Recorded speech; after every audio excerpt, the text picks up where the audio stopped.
qual o caminho que os escravos percorreram do cativeiro à liberdade? Quem foram os negros, escravos ou livres, que lutaram pelo fim da escravidão?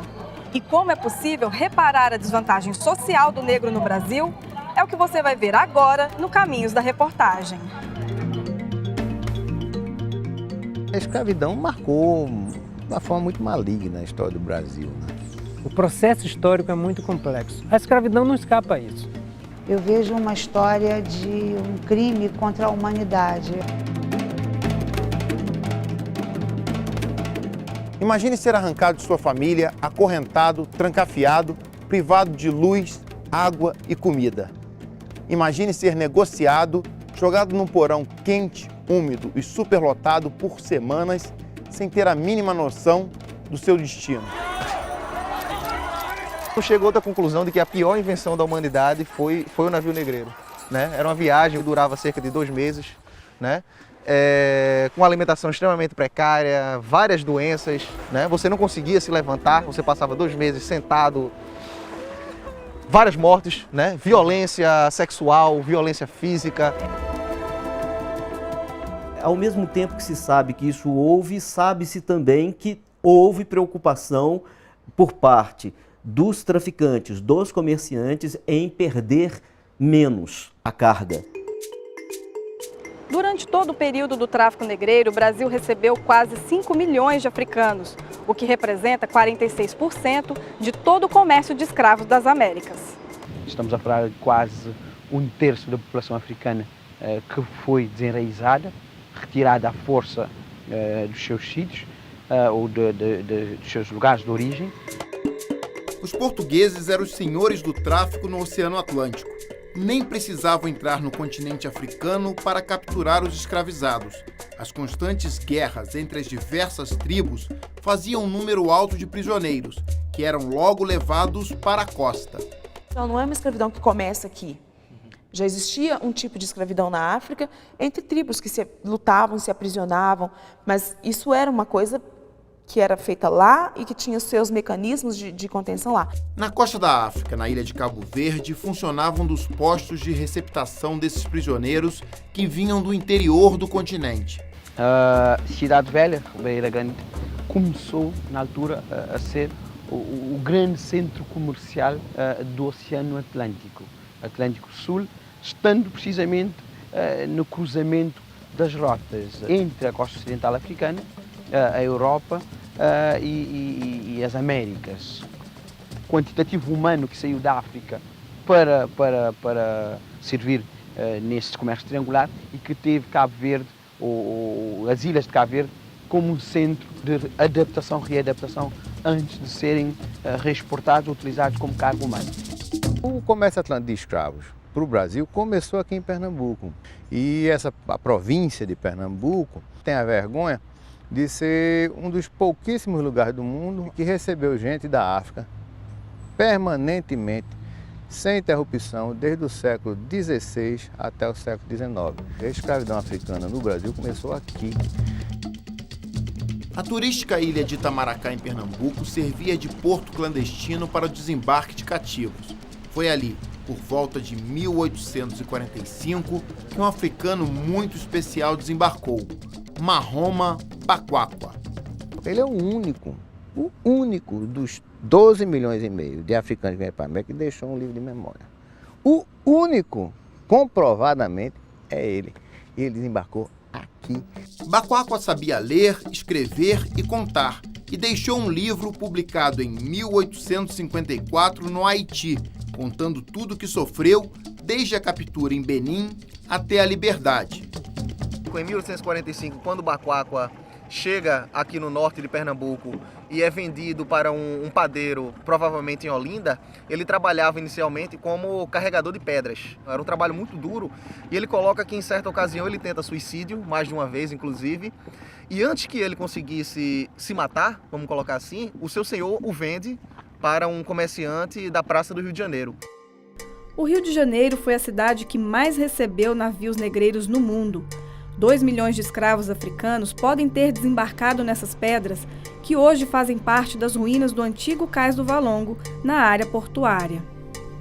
Você chegava, você era tratado como um animal. Você tinha as casas de engorda, né? Que se você chegava muito magrinho, doente, se você não era jogado na vala para morrer de fome e acabar de morrer de doença, do que fosse que você já tivesse trazido dentro do navio, você ia para a casa de engorda, né? Como engordar um animal para matar no fim do ano. Não existia o respeito de ser humano para ser humano, né? Nas proximidades do Cais do Valongo, Dona Mercê encontrou um sítio arqueológico quando comprou esta casa em 1996. Foi uma surpresa muito grande, né? Nas primeiras escavações apareceu ossadas humanas, né? E, inclusive ossadas de criança. Aquilo me deixou muito apreensiva, porque a princípio eu imaginava que alguém matou a família daquela casa. Mas havia ali bem mais que a ossada de uma família. Nenhum morador sabia que existia um cemitério de escravos aqui, né? E aí veio a prefeitura, veio pesquisadores, e aí eles chegaram à conclusão que aqui era o cemitério dos Pretos Novos, os recém-chegados de África. O cemitério dos Pretos Novos recebeu esse nome porque nessa área foram enterrados milhares de escravos que não resistiram à longa jornada da África até o Brasil. Eles saíram forçados de sua terra para trabalhar, mas nem chegaram a ser vendidos, porque encerraram sua viagem jogados numa vala comum. As valas ficaram abertas entre 1769 e 1830, e é provável que embaixo da casa de Dona Mercê tenham sido jogados bem mais que 50 mil corpos. Isso aqui é o Holocausto Carioca, é o Holocausto Negro Carioca.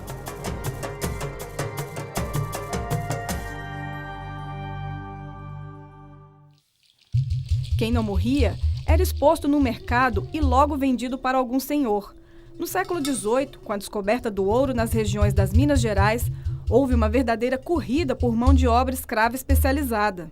E onde que eles vão buscar essa mão de obra especializada? Eles vão para a África, para a região da costa da mina. São escravos que já têm uma tradição de saber minerar, é que geralmente são utilizados nas áreas de mineração. Esse escravo, evidentemente, especializado, custa muito mais.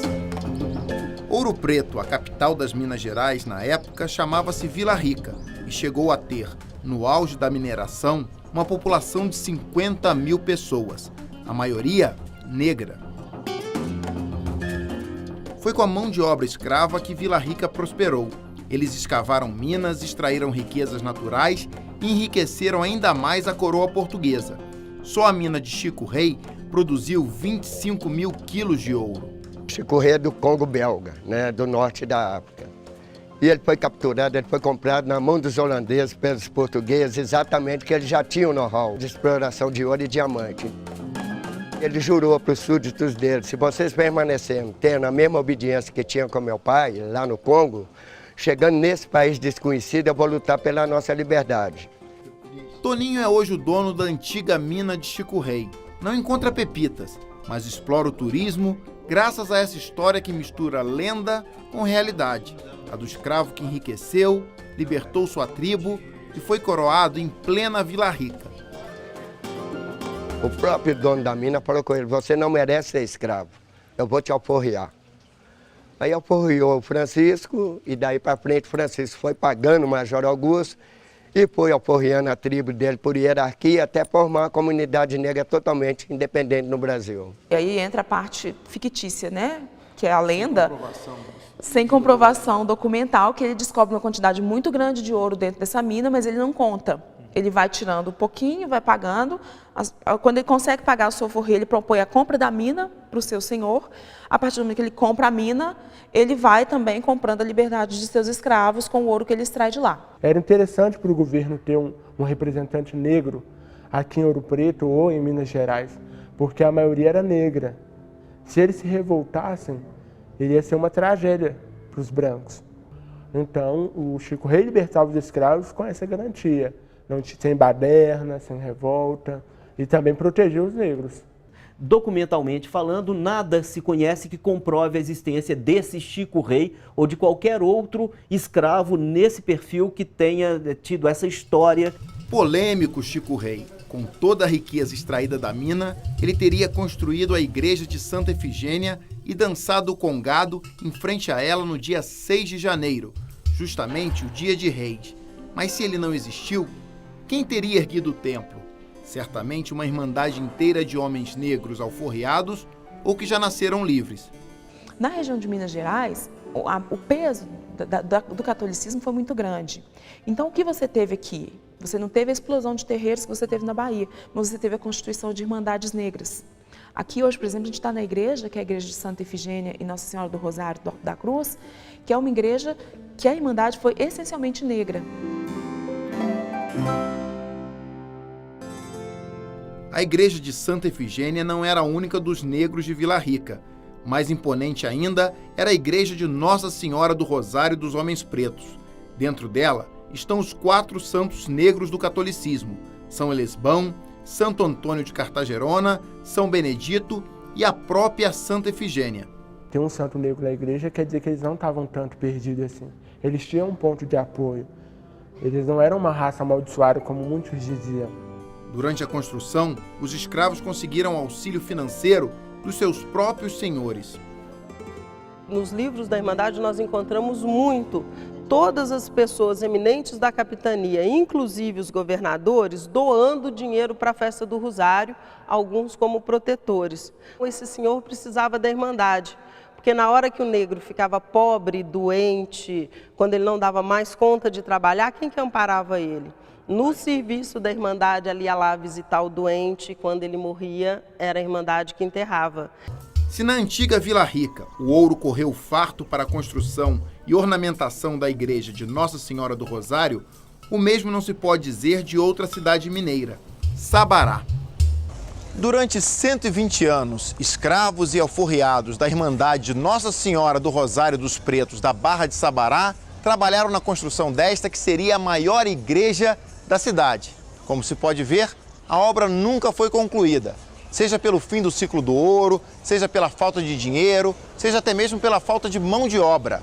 O fato é que a construção foi definitivamente interrompida em 1888, com a chegada por aqui da notícia da abolição da escravatura. Construir uma igreja era fundamental para cada irmandade. Além da proteção, ela era o único espaço de convivência que os negros escravos ou libertos tinham naqueles tempos. O negro não era considerado gente, não era considerado que tinha alma, uma vez que era escravo. Diante disto, ele não podia frequentar o mesmo lugar que o seu patrão. Com o passar do tempo e a quantidade de negros aumentando no Brasil, então os brancos perceberam que era preciso colocar algo para eles. O negro ia à missa, mas mantinha a fé nos rituais que trazia da África. Ele não abandonava de toda essa crença dele. Ele fazia um faz de conta, ele ia para a igreja, ele prestava o culto, mas da forma dele. Ele batizava, ele recebia nome cristão, né? Trocava o nome dele, o nome que ele tinha na África, por um nome adquirido aqui. Para os senhores, a religiosidade perdoava os pecados. Para os escravos, a igreja era um refúgio numa época em que muitas atrocidades eram cometidas contra os cativos. A pior delas, o martírio em praça pública. Todos os dias, entre 9 e 10 horas da manhã, era possível ver a fila de escravos que iriam ser castigados.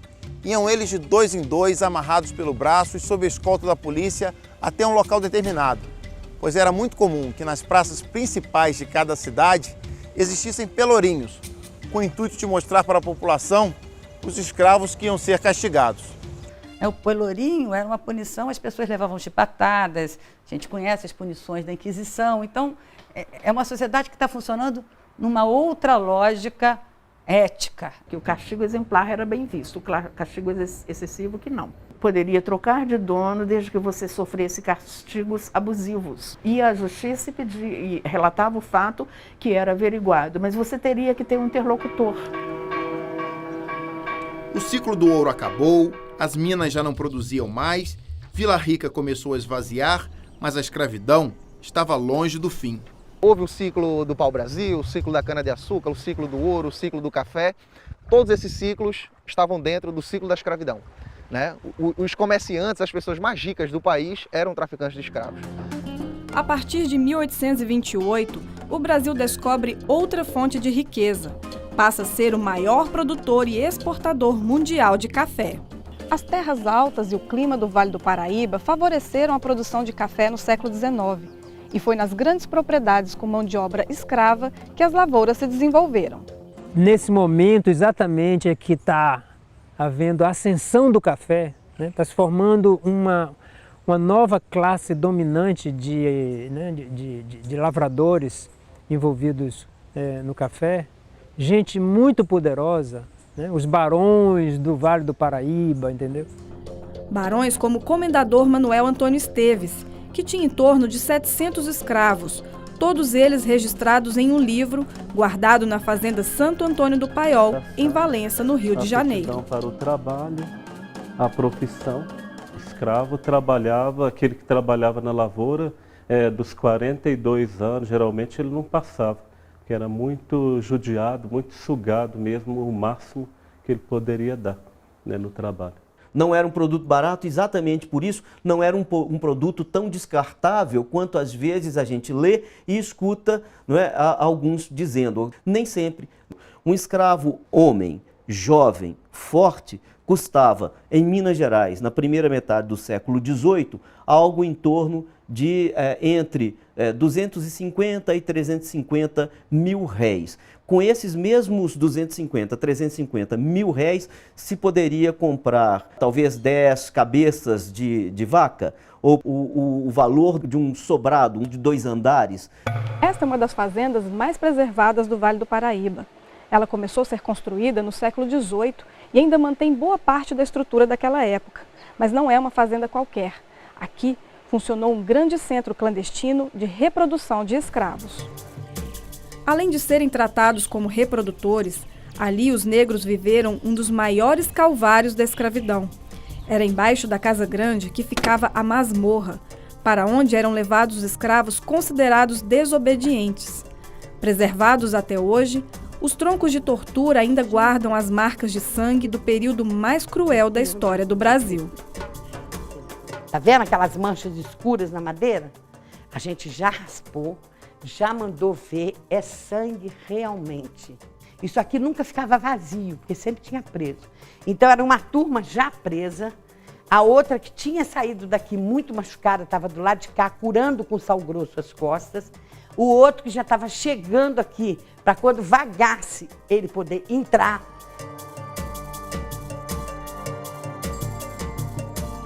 Será que haveria uma luz no fim do túnel para o sofrimento de tantos escravos? Quando as ideias liberais e iluministas ganharam corpo em todo o mundo ocidental, o Brasil, junto com alguns outros países, foi paulatinamente se transformando numa espécie de aberração em relação à comunidade internacional. É só a partir do século XIX que as mentalidades começam a mudar. A escravidão passa a ser ilegal. Os ideais abolicionistas se espalham, mas a derrubada definitiva de todo o sistema é um processo bastante lento. É o que você vai ver no próximo bloco.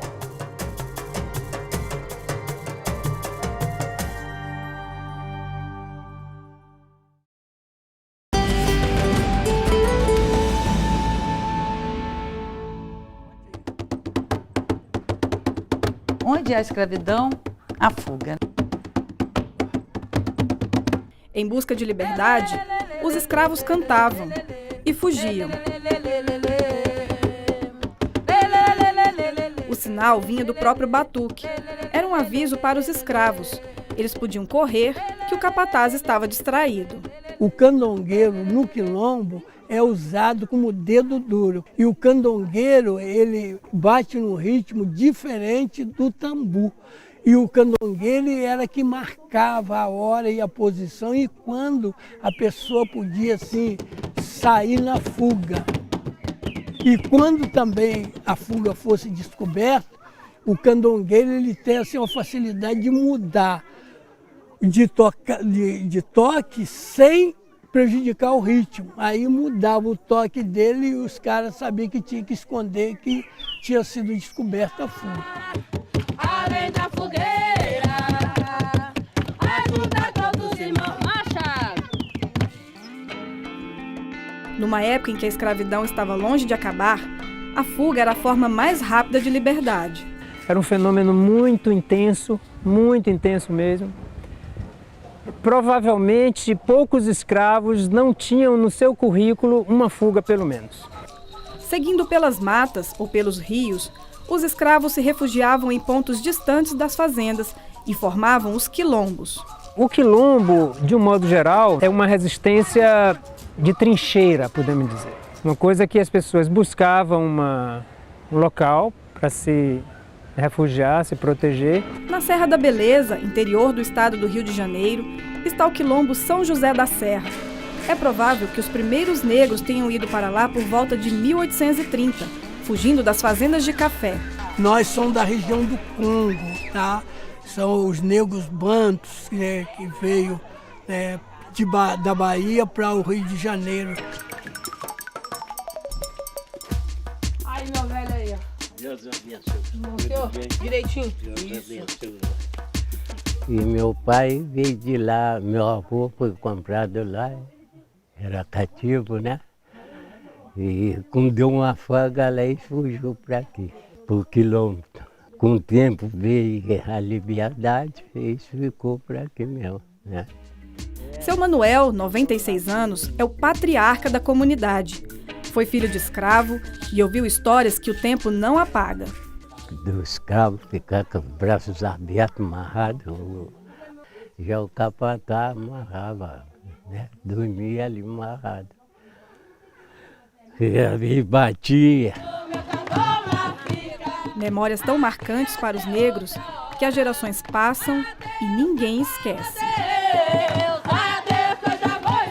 Para fugir do sistema opressor, além dos quilombos, os escravos organizaram rebeliões. O maior palco de revoltas escravas no Brasil foi a Bahia. Isso se explica pela origem dos escravos daqui. Os escravos vinham da chamada Costa da Mina, que é no Golfo do Benin, que atualmente está localizado entre Togo, a República do Benin e a Nigéria. E esses escravos que vinham daí, não todos eles, mas um número muito grande, eram vítimas de guerra, eram prisioneiros de guerra. Então eram escravos que saíram de uma guerra, foram capturados, trazidos para venda e deportados para aqui para a Bahia. E foi no fim da Ladeira da Praça, no centro histórico de Salvador, que teve início a maior rebelião urbana de escravos do século XIX, a Revolta dos Malês, liderada por africanos de origem muçulmana. O plano de fuga foi registrado em papéis árabes. Cerca de 600 escravos saíram pelas ruas de Salvador, mas foram pegos no caminho. Alguns foram executados na área conhecida como Campo da Pólvora. Os rebeldes, quando estavam fugindo da cidade, encontraram pela frente a cavalaria. Aí foi aí que houve realmente uma batalha campal, mas na qual os rebeldes estavam absolutamente despreparados, porque eles lutavam com armas brancas, arco e flecha, entendeu? E os soldados, além da cavalaria, tinham armas de fogo. Se calcula em torno de 60, 70, entre os que morreram lá mesmo ou que foram, e depois morreram de ferimentos adquiridos durante esse momento. E aí acaba o movimento. A revolta acabou, mas o desejo de liberdade era eterno.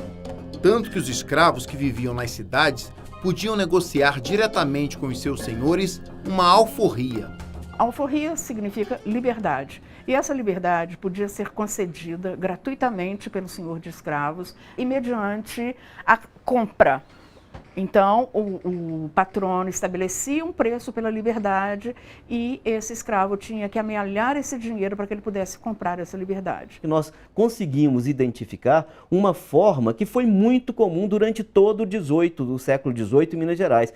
É uma espécie de crediário da alforria. O escravo pagava em parcelas durante 4, 5, 6 anos. Ele pagava parcelas da sua liberdade, parcelas da sua alforria. E principalmente as mulheres recorreram muito a essa forma de libertar-se e libertar os seus descendentes, seus filhos. Mesmo nos anos finais da escravidão, não era fácil conseguir a alforria. Na província de Minas Gerais, a que possuía o maior número de cativos, apenas um entre 18 tinha dinheiro suficiente para comprar sua liberdade. Para a maioria dos escravos, a perspectiva de morrer na senzala era muito maior do que terminar a vida em liberdade. a negociação direta que se faz entre proprietário e escravo é muito mais frequente nas áreas urbanas do que nas áreas rurais. Havia um direito difuso, informal, né, costumeiro, de que o escravo, quando tivesse o dinheiro para alforria, o senhor alforriava. E isso realmente existia. E isso funcionou muito bem. Só que isso funcionava sob a tutela do senhor. E o senhor podia sempre ameaçar, ó, não se comportou, não vai ser alforriado. A alforria era um acordo entre senhores e cativos. Afinal, naquele século XIX, era difícil esperar do governo imperial alguma atitude rápida e definitiva contra o tráfico. Após a independência, o Brasil começou a sofrer forte pressão internacional, principalmente da Inglaterra, para abolir de vez o tráfico negreiro. Por isso, o Parlamento brasileiro aprovou em 1831 uma lei que impedia a compra de novos escravos na África. A lei, como se sabe, não saiu do papel e ficou conhecida como Lei Só para Inglês Ver.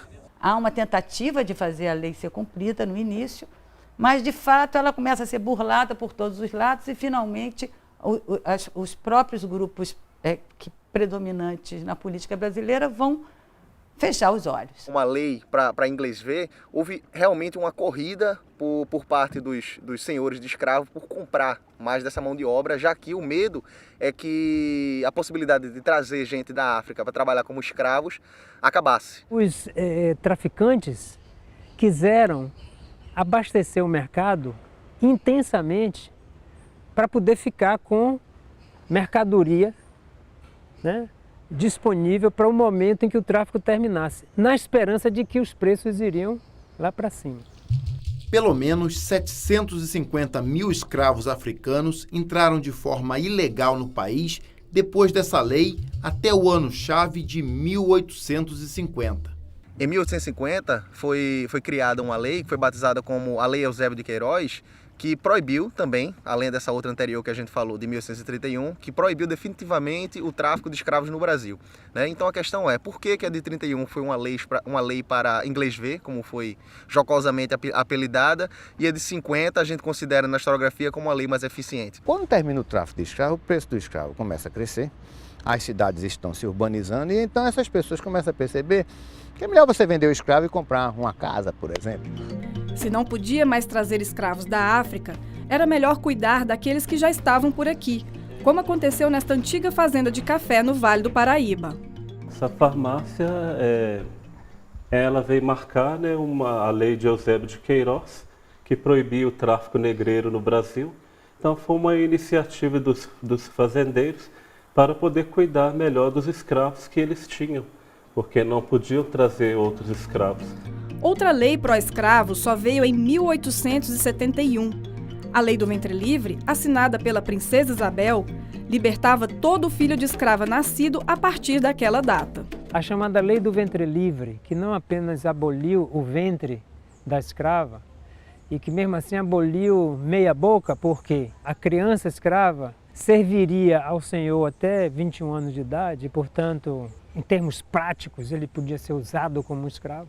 É uma tentativa de acabar com a escravidão de forma gradativa, né? De uma forma suave, enfim, sem um enfrentamento da questão. Né? Na verdade, eram formas de se dar uma justificativa, né, para a pressão abolicionista que já estava acontecendo, né, nas grandes potências mundiais da época. Em 1871, quando se faz o censo, entre a população negra, entre 65% e 70% já vivia legalmente na liberdade, formalmente na liberdade, mais de 15 anos antes da escravidão acabar.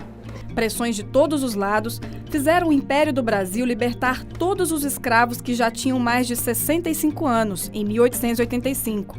Era a lei do sexagenário. A lei do sexagenário, ela vai liberar a classe senhorial de tomar cuidado, de cuidar do idoso, do escravo idoso. Né? Como é que ele iria sobreviver? Né? Era muito pequeno o número de cativos que conseguiam chegar a essa idade, 65 anos. A grande maioria morria bem antes, por conta do trabalho estafante. É nesse cenário que o movimento abolicionista ganha força. Entre os principais ativistas estavam o advogado Luiz Gama, o engenheiro André Rebouças, o escritor Machado de Assis e o jornalista José do Patrocínio. Todos homens de cor, como se dizia na época. Todos com enorme projeção na sociedade. O fato de esses abolicionistas terem conquistado a adesão de uma ampla parcela da população me dá a garantia de que, sem a atuação desses sujeitos, a escravidão poderia ter durado por muito mais tempo. Para a posteridade, no entanto, a luta dos vários abolicionistas negros acabou reduzida a um só nome. A dedicação que o José do Patrocínio deu à luta abolicionista dava a ele uma visibilidade, sobretudo também porque ele era proprietário de um jornal. Ele formava um grupo que inclusive era constituído por vários outros abolicionistas negros que, com o passar do tempo, foram sendo apagados e favorecendo assim o mito do José do Patrocínio como o maior e talvez o único negro abolicionista. Coincidentemente, era nesta igreja de Irmandade de Homens Negros, no centro do Rio, que os abolicionistas se reuniam. Muitas decisões foram tomadas aqui por pessoas importantes como Joaquim Nabuco. Joaquim Nabuco era um dos homens brancos que lutavam pela abolição. Passou sua infância nesse engenho de cana-de-açúcar em Pernambuco, uma propriedade que tinha pelo menos 50 cativos, e logo entendeu, a escravidão não podia continuar. Joaquim Nabuco estava sentado na frente da casa, na escadaria, datando entre 7 e 8 anos, e chegou um escravo muito machucado e pedindo ajuda para que Joaquim Nabuco convencesse a madrinha dele a comprá-lo, porque sabia que aqui os escravos eram bem tratados. Já adulto, Nabuco foi advogado de um escravo condenado à morte por matar seu senhor e conseguiu algo inimaginável para aquela época. Ele realmente era um grande orador, né? Impressiona na época e ele consegue evitar a condenação à morte. Claro que o escravo foi condenado a trabalhos forçados nos navios, né? Quer dizer, um trabalho árduo, mas naquele cenário era uma pena muito mais suave, né, comparado à própria morte. A partir daí ele vai se consolidando como esse líder abolicionista. O movimento abolicionista se espalhou pelo Brasil. As províncias do norte foram as primeiras a aderirem à causa, se bem que por um motivo bem particular. Houve um verdadeiro tráfico interno de várias províncias do norte e do nordeste do Brasil, vendendo seus escravos para São Paulo. Houve um decréscimo dos escravos do Piauí, de Pernambuco, da Paraíba, inclusive da Bahia também, né, que eram vendidos a altos preços para São Paulo e a região cafeeira do Rio de Janeiro. Que era dono de escravos em 1848, em 1870 ele já não é mais dono de escravos, já vendeu, né? Então todo mundo vira abolicionista. A propriedade escrava deixa de ser pulverizada e passa a ser mais concentrada, inclusive regionalmente, né? Então fica mais fácil aquelas bancadas do Nordeste escravagista, racista, né? E enfim, tudo que a gente pode imaginar ser a favor da abolição. Redenção, o pequenino município do Ceará, a 55 quilômetros de Fortaleza, se orgulha de ter sido o primeiro local no Brasil a libertar todos os seus escravos ainda em 1884. E para onde se olhe, há uma referência ao pioneirismo na cidade. Me desculpe minha falta de romantismo. A abolição no Brasil não veio nessa época por uma mudança de mentalidade. A mudança de mentalidade acompanhou a questão demográfica. No momento que o valor do escravo cresce muito, esse pequeno proprietário de escravo passou a ser mais negócio para ele vender. Então as pessoas foram deixando de ser dono de escravo. Até que chegou um ponto que praticamente não havia donos de escravo no Ceará. Com um atraso monumental em relação ao resto do mundo, o Brasil finalmente libertou todos os escravos no dia 13 de maio de 1888. Na famosa Lei Áurea, assinada pela princesa Isabel. O Brasil foi o último país a abolir a escravidão. Os caras assim lamentando como é que esses escravos ingratos, né, esses negros que eu tratei tão bem, abandonam a minha fazenda. Né? Àquela altura a escravidão como um projeto estava totalmente desmoralizada. Mas quando houve a abolição, existiam em torno de 700 a 750 mil escravos no Brasil. Era muita gente, né? Era para a demografia da época, ainda era muita gente. É Machado de Assis quem nos dá a ideia da festa que aconteceu na cidade após a assinatura da Lei Áurea. Houve sol, e grande sol naquele domingo de 1888, em que o Senado aprovou a lei que a regente sancionou e todos saímos às ruas. Sim, eu também saí às ruas. Eu também entrei no préstito em carruagem aberta. Todos respiravam felicidade. Tudo era delírio. Leia o Machado de Assis que você vai perceber que ele falou sobre as mazelas da escravidão, sobre os impasses gerados pela escravidão, sobre as possibilidades de ação de pessoas negras livres, libertas e escravizadas em vários momentos da obra dele. Funcionário público de um ministério responsável pela aplicação da legislação abolicionista, é provável que Machado de Assis tenha dado um rápido encaminhamento para essas questões dentro da burocracia do governo imperial. Quando você chega ali em 1888, que os jornais passam a homenagear a quem contribuiu para o fim da escravidão, o Machado de Assis é um dos primeiros nomes para quem se agradece na atuação realizada a partir do Ministério da Agricultura. Mas as homenagens e as festas causadas pela Lei Áurea acabaram muito rápido. Então, quando a abolição da escravatura acontece, eles não pensaram em dar moradia, eles não pensaram em dar educação, eles não pensaram em nada para este povo que estava ganhando a liberdade. A partir da chegada da notícia nas mais distantes fazendas do Brasil, todos os negros estavam livres. O que eles iam fazer a partir de então parecia não ser mais responsabilidade do Estado brasileiro. Por mais que em 1888 tem toda essa questão da liberdade, do fim da escravidão, mas esses escravos vão para onde? Eles não têm terra, eles não têm casa, eles não têm trabalho. Para você ter comida, você precisa, de alguma forma, produzir. Se você vai analisar o que foi a experiência da liberdade entre pessoas negras ao longo do século XIX, você vai ter o quê? Uma história da precariedade da cidadania no Brasil. Nos dias de hoje, será que é possível reparar os males deixados pela escravidão? Políticas afirmativas e sistemas de cotas atendem às reivindicações da população negra brasileira? É o que você vai ver no próximo bloco.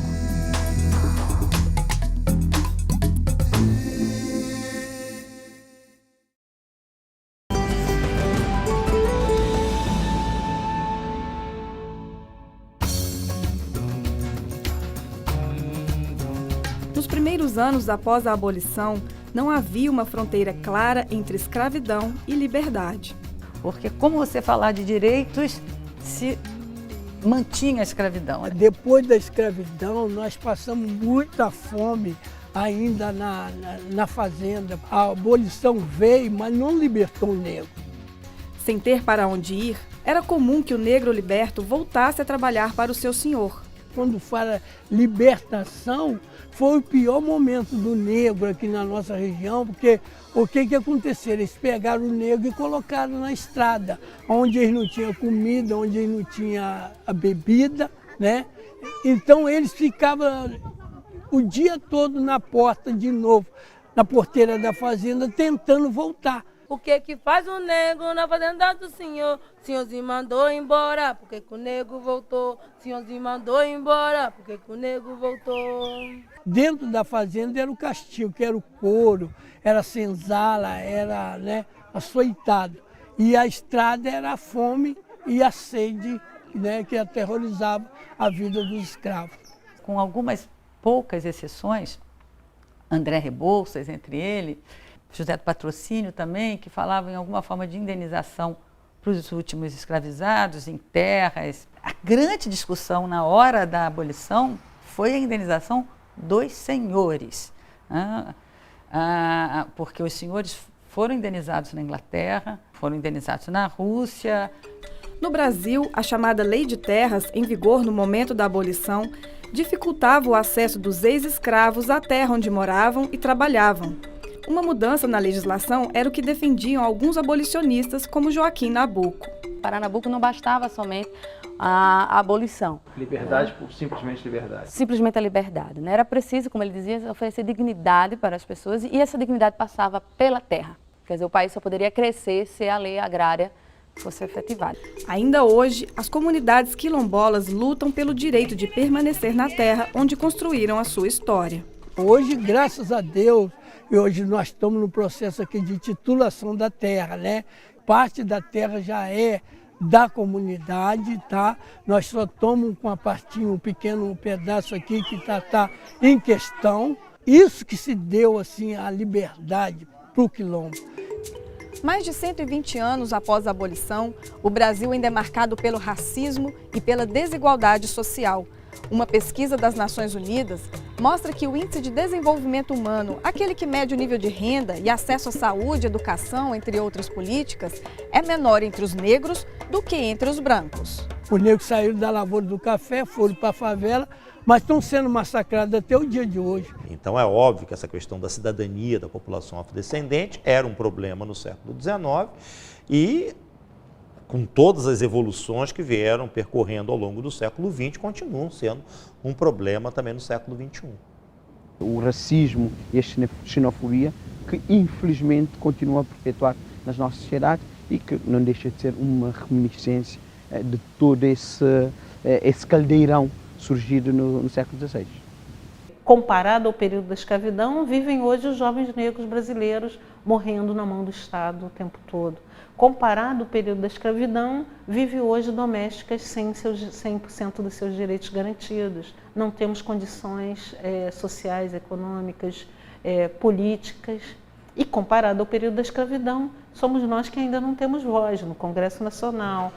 A desvantagem social do negro na sociedade brasileira levantou o polêmico debate sobre a possibilidade de reparação aos descendentes de escravos. O Estado brasileiro não está dando nada para os afros brasileiros. O Estado brasileiro está devolvendo tardiamente e muito pouco da dívida que ele tem com o povo negro. Então, não é esmola. Entende? É muito pouco, é uma dívida de séculos. O Estado brasileiro tem uma dívida com a população negra. Um Estado fundado na escravidão e constituído a partir da exploração do trabalho não pago de gerações de pessoas e que não criou medidas para que reparassem esse histórico de desvantagens, ele precisa ser questionado. Um debate complexo, se for relacionar numa relação direta de causa e efeito, reparação com algum benefício pecuniário nos dias atuais, eu particularmente acho que essa conta é impossível de ser feita.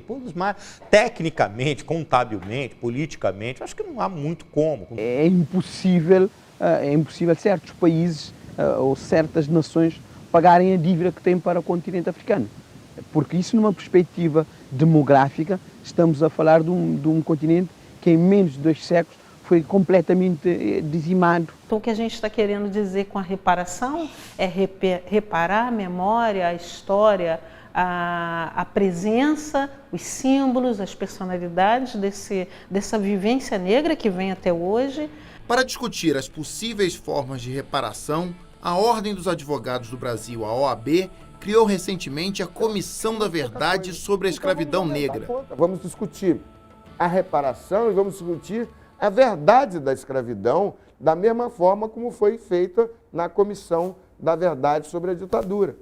Qual é o crime, né? Quem cometeu o crime e quem o sofreu? Né? Você trabalhou para construir esse Brasil sem receber um tostão em troca. É a sociedade como um todo, né, que tem que reparar, no sentido de que o Estado tem que coordenar uma reparação, e isso está acontecendo de uma certa maneira, através das cotas para a educação, das cotas para o funcionalismo público, programas de saúde especificamente dirigidos para a população afro-brasileira. Qual seria o preço a pagar pelos escravos africanos que morreram na travessia do Atlântico enquanto carga? Nunca teríamos o preço justo desta compensação. Na verdade, o retorno devia ser pagar em dinheiro esses anos trabalhados por esse grupo. Mas nós sabemos que isso não vai acontecer. Para isso acontecer, era necessário reconhecer que a escravidão foi um crime. Reconhecer simbolicamente é muito simples, fácil. Uma das formas de reparação aos danos causados pelo longo período de escravidão é a Lei de Cotas, criada em 2003, que incentiva o ingresso de estudantes negros nas universidades públicas do país. nós consideramos a política de cotas como uma das possibilidades, uma das estratégias de tentar recuperar o prejuízo que foi ocasionado a esse segmento social. Mas jamais ela dá conta de ser o pagamento dessa dívida como um todo. Adilson realizou uma pesquisa sobre o desempenho de alunos cotistas nos cursos de Medicina, Direito, Engenharia Civil e Serviço Social na Universidade Federal de Ouro Preto, em Minas Gerais. Os estudantes que ingressaram nesses 3 cursos, eles não teriam possibilidade de ingressar na universidade naquele ano, no ano de 2009, caso eles não fossem beneficiados por uma política de acesso diferenciada. E passado um ano de permanência no curso, eu examinei os históricos e os currículos escolares deles e consegui perceber que o nosso estudante desses cursos eles tinham um desempenho acadêmico igual ou semelhante aos dos seus colegas que não entraram por essa política de cotas. Então, as políticas de inclusão, as políticas de reparação, elas são extremamente necessárias e as pessoas precisam se dar conta disso, porque todo mundo vai viver melhor se nós tivermos uma sociedade mais igual. No conjunto das políticas que vêm sendo empreendidas nesse sentido, há outras, como a lei que traz para dentro da escola a obrigatoriedade do ensino de história e cultura africana. E seria muito importante que essa história fosse realmente ensinada em salas de aula, a nossa verdadeira história, porque eu acho que será a partir daí que nós iremos conseguir sanar um pouco desse racismo que aí está. E foi em sala de aula que Vitor começou a mudar sua história. Ele é o primeiro membro da família que chegou ao ensino superior. O pai do meu avô não estudou, o meu avô não estudou, a minha mãe não estudou. Qual é a geração que está conseguindo estudar? É minha geração. Ah, então quer dizer que são 4 gerações. Agora você procura um jovem branco, com a família toda branca, e pede para ele dar uma olhada para 4 gerações atrás e ver como está. Precisa produzir políticas públicas para que esse cara aqui, que já está sofrendo esse processo há 4 gerações, possa ter acesso àquilo que já tem gente tendo há muito tempo. Vitor faz ciências sociais em uma universidade privada e se mantém no curso com bolsa de estudo. A educação ela mudou minha vida no sentido de que, primeiro, ela me mostrou que eu tenho direitos. Me tira de um patamar de alguém que está alienado em relação ao contexto sobre tudo aquilo que eu passei e me mostra quem eu sou, me conta a minha história e me projeta para o futuro para que eu possa me defender, me salvaguardar dos meus direitos, visto como igual e tratado com igualdade.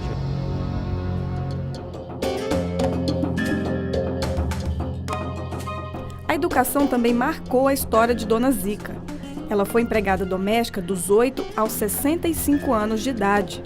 Seu primeiro trabalho foi para os descendentes da família, para quem sua avó trabalhou nos tempos da escravidão. No primeiro momento, aos 9 anos, eu cuidava de 2 crianças, tá? Eu cuidava, só não cozinhava, mas fazia todo o serviço da casa. Tá? Eu estudava, ela fez questão, eu fui a primeira pessoa da família a entrar no grupo escolar.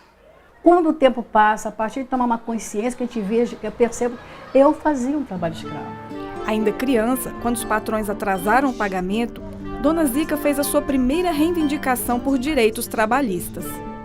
Peguei a bagagem que eu tinha e fui para casa. Disse, mãe, não vou trabalhar mais. 2 dias depois ele foi atrás de mim. Aí disse para minha mãe assim como se eu fosse propriedade deles, né? Eu vim buscar a Zica. Conversaram. A minha mãe disse, me chamou. Seu Gias veio te buscar. Eu disse, mas eu não vou. Aí ele disse para mim que soou muito mal nos meus ouvidos. Com uma criança de 11 anos eu tive esse entendimento. Você não vai, não volta, mas também eu não te pago. Certo? E soou de uma forma muito, muito complicada nos meus ouvidos, entendeu? Eu trabalhei, eu preciso de receber. E eu comecei a colocar na minha cabeça, ele vai me pagar de qualquer jeito. Eu não vou deixar de receber meu dinheiro. E um dia eu cheguei e falei para o seu Montalvão, o nome do senhor. Escolhi tudo que eu queria. Eu digo, hoje eu vou comprar todo o meu material de escola. Aí comprei tudo que eu precisava. Caderno, lápis de cor, eu achava lindo aqueles lápis de cor de grande, eu queria possuir, não tinha. Então tudo aquilo que eu sonhei eu comprei, só de material de escola. Quando o homem foi pagar a dívida, ele viu esse acréscimo, né? E investiga daqui, investiga dali, descobriram que tinha sido eu que tinha feito essa conta. Aí ele foi na minha casa, né? E eu negando, como criança, chorava muito, negava, não fui eu. No final ele me pressionou tanto, eu disse, fui eu sim, mas só gastei o dinheiro, 30 mil réis, que é o que o senhor me deve, foi isso mesmo. Faltava para inteirar os 30 reais, que hoje 30 reais, que eram 30, um coco. Comprei um coco, tá? Para completar os 30 mil réis. Diante disso, a minha mãe disse para ele, foi além disso, passou dessa quantia, era a linguagem dela, né? Ele disse, não, foi 30 mil réis que ela gastou. Então, fica tudo elas por elas, você não deve nada a ela. A coragem da infância gerou frutos para o futuro. Dona Zica foi uma das fundadoras do Sindicato de Trabalhadores Domésticos no Rio de Janeiro e ajudou a fazer a chamada PEC das Domésticas. E até virou personagem de documentário pelo seu exemplo de vida. Andar com fé eu vou, café não costuma falhar. Andar com fé eu vou. Hoje, aos 80 anos de idade, Dona Zica é pedagoga, está fazendo a segunda faculdade e trabalha em um centro de cidadania. Eu digo para eu ter o meu objetivo. Uma vez formada, tá? O meu conhecimento ele vai ser aplicado nos sindicatos de trabalhadores domésticos. O serviço doméstico no Brasil está diretamente ligado a essa tradição escravista. Não é um problema de ser empregada doméstica, isso é uma profissão nobilíssima. O problema passa a ser que é uma ocupação que não tem os mesmos direitos sociais dos demais trabalhadores, é uma ocupação na qual a pessoa se vê diante de menores remunerações, né? É uma ocupação na qual é uma ocupação pouco prestigiada socialmente, né? Que envolve, inclusive, muitas vezes, exposição a situações de humilhações e riscos, dado o ambiente onde a atividade é exercida. Homens e mulheres foram igualmente escravizados, mas os danos para a população negra feminina ainda ressoam no presente. A gente já vive, a princípio, uma dupla discriminação, que é o fato de sermos mulheres numa sociedade machista e mulheres negras numa sociedade racista. Desde que a gente acorda e liga a televisão, já não se vê representada. Desde que a gente sai na rua e escuta piadinhas por conta do nosso cabelo. Desde que a gente vê as nossas crianças querendo ser brancas, porque esse é o referencial de beleza, de civilidade. Já até ouvi crianças dizendo isso, que pessoas brancas são mais inteligentes, enfim. Isso é uma questão que mina a nossa autoestima desde pequena. E são as próprias mulheres negras que estão resistindo para mudar o estigma da escravidão, como as bailarinas do grupo Balé das Iabás. Por meio da arte, elas querem construir uma nova imagem da mulher negra e garantir os seus direitos.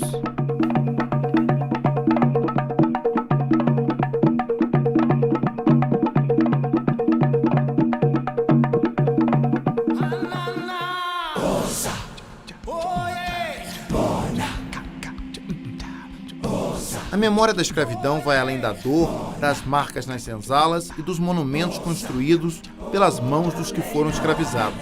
Está cada vez mais presente na cultura, nos costumes, na beleza e na resistência de seus descendentes.